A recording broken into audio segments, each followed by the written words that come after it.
இந்த வீங்கு வீங்கிட்டு எத்தனை பேர் உங்களை அடிச்சாங்க? முதல்ல ஒரு 3-4 பேர் தான் அடிச்சானுங்க. அடிச்சுக்கிட்டே இருக்கும்போது ஒருத்தன் இன்னொருத்தருக்கு போன் பண்ணி பிரியா இருந்தா வாடா மச்சான், ஒருத்தன் சிக்கி இருக்கான்னு சொன்னான். அவன் சொன்னா நான் பிஸியா இருக்கேன்டா, வேணா இங்க அனுப்பிச்சு விடு நான் பாத்துக்கிறேன்னா. இவனுக்கு முடிச்ச உடனே ஒரு மீன்பாடி வண்டியில போட்டு அங்க அனுப்பிச்சு விட்டானுங்க. அங்க ஒரு 7 பேருமா. அவனுக்குனால எவ்வளவு முடியுமோ அவ்வளவு அடிச்சானுங்க.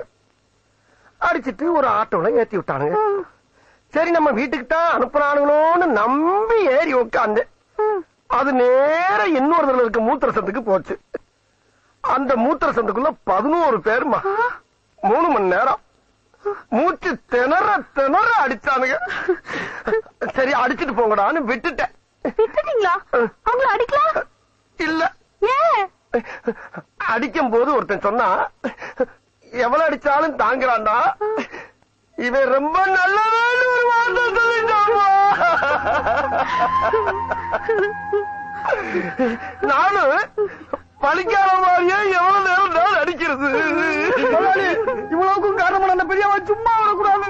அது மட்டும் இல்ல, தாத்தா சொத்து பேத்திக்குதான் சொந்தம்னு சொல்லிக்கிட்டு தெரியறான். அவளையே நீங்க சொந்தமாக்கிட்டா